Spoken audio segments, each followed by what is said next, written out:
Welcome to the build. Today I'm setting up a new Nano tank for my shrimp and Endlers. First, I'm cleaning the glass to make sure everything is spotless. Now I'm starting the dry fit with Mopani wood and dragonstone. I'm testing different angles to find the perfect layout and balance before I start the final assembly. Now I'm focusing on the main structure. I'm rotating this large piece of Mopani wood to find its most natural side. It's important to see how the grain of the wood flows with the dragonstone. I'm looking for stability and deep shadows to create a sense of mystery. This base layer is the skeleton of the whole scape, so I'm taking my time to make sure the foundation is solid and visually strong from every side.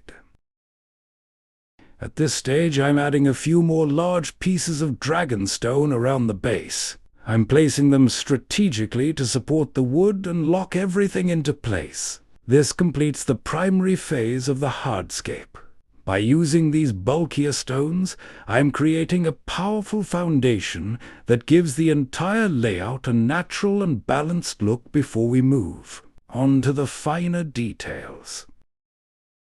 Looking at the structure now, I realized that a few essential details were still missing to achieve that perfect, rugged look.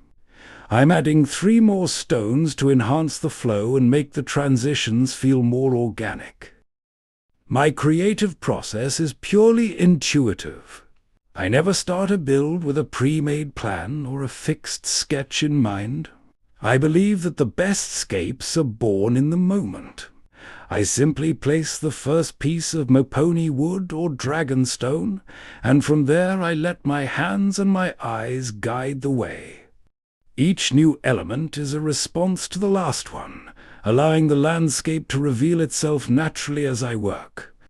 This spontaneous approach is what makes every single one of my builds unique and full of character. And there it is. The first phase of the hardscape is finally complete and standing in full view.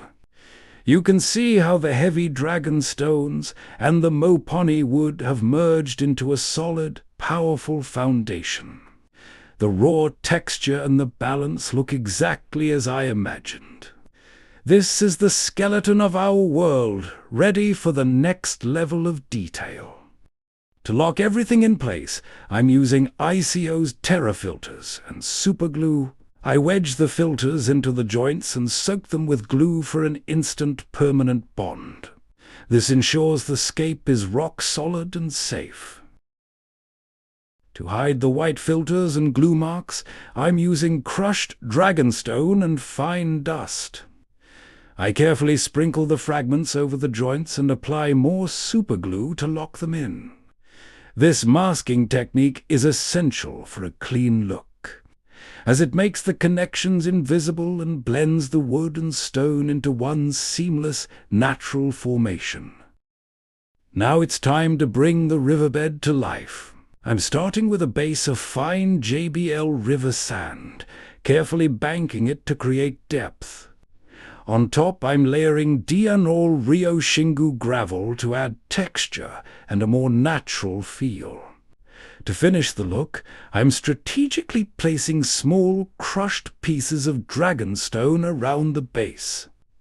This combination of different grain sizes and stones creates a highly realistic landscape that mimics a real underwater environment.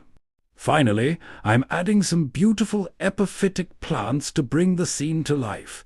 The scape is now complete. If you enjoyed this build, please like and subscribe for more videos like this. See you in the next one.